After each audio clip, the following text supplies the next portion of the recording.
إلى قيام يوم الدين. وقال سبحانه وتعالى إنما وليكم الله ورسوله والذين آمنوا الذين يقيمون الصلاة ويؤتون الزكاة وهم راكعون، کہ بے شک تمہارا حاکم صرف اللہ، اس کا رسول، اور وہ کہ جو ایمان لائے اور نماز قائم کریں اور حالت رکوع میں زکوٰۃ دیں۔ اس آیت کی تلاوت کا شرف حاصل کیا یہ سورہ مائدہ کی آیت نمبر 55۔ پہلے بھی ہم نے اس جانب توجہ دلائی کہ رسول اللہ صلی اللہ علیہ وسلم نے اپنی زندگی میں بحکم خداوند تبارک و تعالی آئندہ کی مشکلات کو اور مسلمانوں کی کیفیات کو مد نظر رکھتے ہوئے اسلام کی حفاظت کے لیے ایک زمین ہموار کرنے کا سلسلہ شروع فرمایا، اور وہ اس طریقے سے کہ اپنے بعد اپنے خلیفہ اور جانشین کو پہچانوایا جائے۔ لہذا رسول اللہ صلی اللہ علیہ وسلم نے اپنی زندگی کے مختلف مرحلوں میں اہل بیت علیہم السلام اور ان میں خصوصاً مولا امیر المؤمنین علی ابن ابی طالب کو بہتر طریقے سے پہچانوایا اور امت مسلمہ کی توجہ دلوائی۔ لہذا یہ آیت کہ جو مولا امیر المؤمنین کی امامت کی دلیلوں میں سے ایک دلیل ہے کہ خداوند تبارک و تعالیٰ نے ارشاد فرمایا کہ تمہارا حاکم، تمہارا ولی صرف اللہ، رسول اور وہ کہ جو ایمان لائے اور نماز قائم کی اور حالت رکوع میں زکوٰۃ دی۔ تو یہاں پر چند مرحلوں میں گفتگو کی جائے گی، جن میں سے پہلا مرحلہ یہ ہے کہ یہ آیت کس کی شان میں نازل ہوئی؟ تو جواب یہ ہے کہ تقریباً اجماع ہے علماء اہل سنت کا، اور ایک مکمل اجماع ہے علماء اہل تشیع کا کہ یہ آیت نازل ہوئی حضرت علی علیہ السلام کی شان میں۔ البتہ جب روایتیں نقل ہوں، فضائل مولا علی علیہ السلام نقل ہوں، تو یہ چیز ذہن میں رہے کہ ایک بنو امیہ اور بنو عباس کا طویل دور گزرا کہ جس میں مولا علی کی مخالفت ہوتی رہی، اور خصوصاً امیر شام معاویہ ابن ابو سفیان سے جنگ کے بعد ایک ایسا دور گزرا کہ حاکم شام کے حکم سے سالوں یعنی تقریباً 80 سال سے زیادہ حضرت علی پر لعنتیں بھی بھیجی گئیں اور گالیاں بھی دی گئیں۔ اب اگر اس کے بعد تقریباً اجماع نظر آ جائے علماء اہل سنت کی کتب میں کہ یہ آیت مولا علی کی شان میں نازل ہوئی، تو اس کا مطلب ہے کہ یہ بہت ہی مستحکم دلیل ہے۔ لیکن اگر اس کے باوجود اور ان چیزوں کو مد نظر رکھتے ہوئے اگر کسی روایت میں اجماعی کیفیت نہ ہو، یا تقریباً اجماع نہ ہو، یا اکثر مفسرین کی رائے نہ ہو، قلیل مفسرین کی رائے یہ بھی ہو، تو کہا جائے گا کہ یہ بھی بہت سوچنے سمجھنے کی بات ہے۔ کیوں کہ اگر یہ روایت بھی ایک آ گئی اور 50% نے نہیں اور 40% نے بھی اگر فرض کرے مان لیا کہ یہ روایت حضرت علی کی شان میں، تو اس کا مطلب یہ بہت ہی اہم سند ہے۔ کیوں بہت اہم سند ہے؟ کہا جائے گا اس لیے کہ حضرت علی کے خلاف ایک بہت شدت سے مہازارائی کا سلسلہ چلا، اگر اس کے بعد بھی ایک روایت ان کے بارے میں ملتی ہے، تو اس کا مطلب یہ بہت بڑی سند ہے مولا علی کی حقانیت کے لیے ان کتابوں میں کہ جہاں پر، اور اس دور کی کتابیں کہ جب مولا علی کے خلاف ایک محاذ بنا ہوا تھا۔ تو پہلا مرحلہ اس میں ڈسکس کرنا ہے کیا یہ آیت حضرت علی کی شان میں، تو کہا جائے گا کہ تقریباً علماء اہل سنت کا اس میں اجماع ہے کہ یہ آیت حضرت علی علیہ السلام کی شان میں نازل ہوئی، اور واقعہ یہ تھا کہ رسول اللہ صلی اللہ علیہ وسلم نماز پڑھا رہے تھے۔ اسی دوران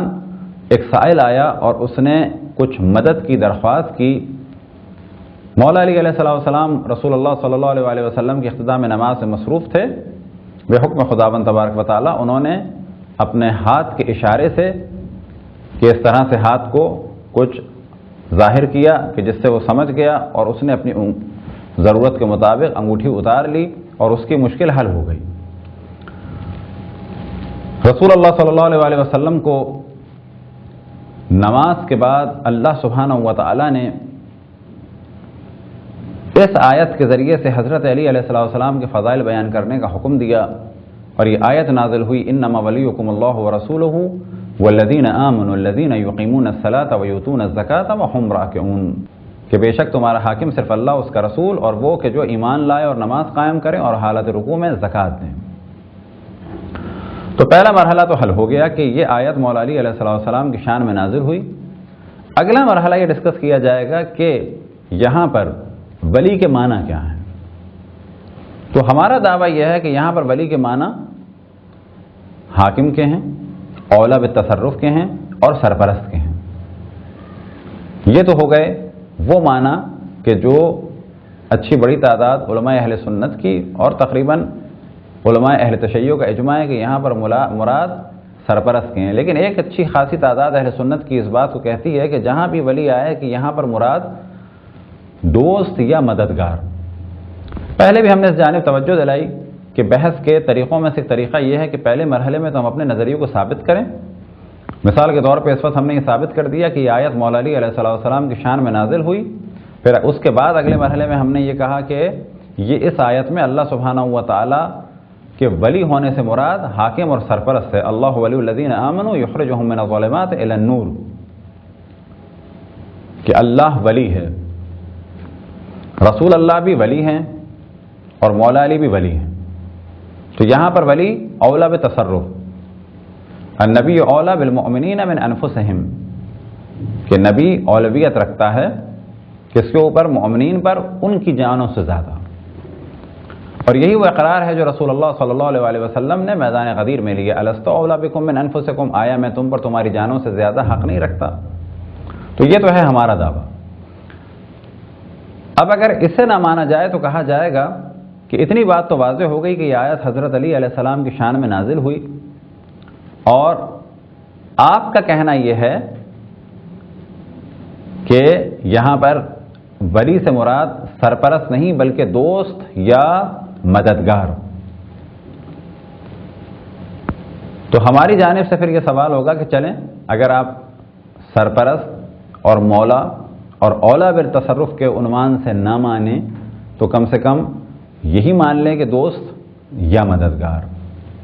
اگر یہ معنی بھی لے لیے دوست یا مددگار تو پھر ہم ایک نئی گفتگو شروع کریں گے کہ اگر اس آیت میں دوست یا مددگار معنی ہے اور آیت کا ترجمہ اس طریقے سے کیا جائے کہ بتحقیق تمہارا دوست اور مددگار صرف اللہ اور اللہ کا رسول اور وہ کہ جو ایمان لائے اور حالت رکوع اور نماز قائم کی اور حالت رکوع میں زکوٰۃ دی، اور یہ ثابت ہو گیا کہ یہ ایمان لانے والا اور نماز پڑھنے والا اور حالت رکوع میں صدقہ دینے والا کون ہے؟ حضرت علی ابن ابی طالب علیہ السلام۔ تو یہاں سے پھر استدلال کی ایک نئی کیفیت شروع ہوگی اور نئے طریقے سے سوال کیا جائے گا کہ چلیں اگر آپ نے یہ نہیں مانا، اولا بتصرف نہیں مانا اور حاکم نہیں مانا، تو اتنی بات تو واضح ہو گئی کہ اللہ مددگار ہے، رسول اللہ مددگار ہیں اور مولا علی مددگار ہیں، یا اللہ دوست ہے اور مولا علی رسول اللہ دوست ہیں اور مولا علی دوست ہیں۔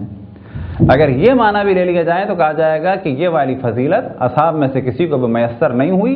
اب اگر یہ ایسے مددگار ہیں کہ اللہ اور اللہ کے بعد رسول اللہ اور رسول اللہ کے بعد یہ، یا یہ ایسے دوست ہیں کہ اللہ دوست اور رسول اللہ دوست اور پھر یہ دوست، تو کہا جائے گا یہ معنی جو آپ نے منتخب کیے ان معنی کے اعتبار سے بھی مولا علی کی افضلیت ثابت ہو گئی، اور یہ معلوم ہو گیا کہ اللہ کے بعد ایک مقام رسول اللہ کے لیے اور رسول اللہ کے بعد دوستی کا مقام یا مدد کا مقام کس کے لیے؟ مولا علی علیہ السلام کے ذریعے۔ اور یہاں سے بھی ثابت ہو گیا کہ بالآخر ایک مقام نصرت یعنی مدد کا یا دوستی کا جو مقام ہے بعد رسول اللہ اگر کسی کو میسر آیا تو کس کو؟ مولا علی امیر المؤمنین علی ابن ابی طالب علیہ السلام کو۔ پھر ہم عرض کریں صحیح معنی وہی ہے حاکم کے اور اولا بتصرف کے، لیکن اگر کوئی اس طرح سے سوچے کہ یہاں پر معنی دوست کے یا مددگار کے ہیں تو کہا جائے گا کہ پس اسلام کے لیے کون بہترین دوست ہو سکتا ہے اور اسلام کے لیے کون بہترین مددگار ہو سکتا ہے بعد رسول اللہ؟ بس عقل یہ کہتی ہے کہ اگر آپ نے دوست یا مددگار بھی مان لیا بعد رسول اللہ یہی ہیں، اور کس ترتیب سے؟ اللہ کے بعد یہ، رسول اللہ اور رسول اللہ کے بعد یہ، تو مانا ہوئے کہ یہ دوست بھی کوئی معمولی دوست نہیں اور مددگار بھی کوئی معمولی مددگار نہیں۔ اگر یہ اللہ کے بعد رسول اللہ اور رسول اللہ کے بعد یہ ہیں تو بس خلافت میں بھی یہی مقدم، اور اگر اللہ مددگار پھر یہ مددگار اور پھر مولا علی مددگار تو کہا جائے گا کہ پھر اسلام کے بھی مددگار بعد رسول اللہ یہی ہیں، اور پھر جب مددگار مان ہی لیا تو پھر کیا اعتراض ہے یہ علی مدد کہنے میں؟ پھر کس قسم کا شک و شبہ ہے؟ کیونکہ اگر اللہ مددگار ہے تو اللہ سے بھی مدد مانگی جا سکتی ہے اور رسول اللہ سے بھی مدد مانگی جا سکتی ہے یا رسول اللہ، اور پھر مولا امیر المؤمنین سے بھی مدد مانگی جا سکتی ہے۔ لیکن پھر ہم عرض کریں کہ در حقیقت یہاں پر ولی سے معنی سرپرست اور حاکم کے ہیں، اور آیت کا ترجمہ اس طریقے سے ہوگا کہ بتحقیق تمہارا ولی صرف اور حاکم اللہ، اور اللہ کے بعد رسول اللہ، اور رسول اللہ کے بعد حضرت امیر المؤمنین علی ابن ابی طالب علیہ السلام ہے۔ خداوند تبارک و تعالیٰ سے دعا ہے کہ بحق محمد وآل محمد ہمیں اپنے رسول، اپنی حجتوں، خصوصاً امام زمان علیہ السلام کی معرفت اور اطاعت کی توفیق عطا فرمائے۔ وصلی اللہ علی محمد وآلہ الطاہرین۔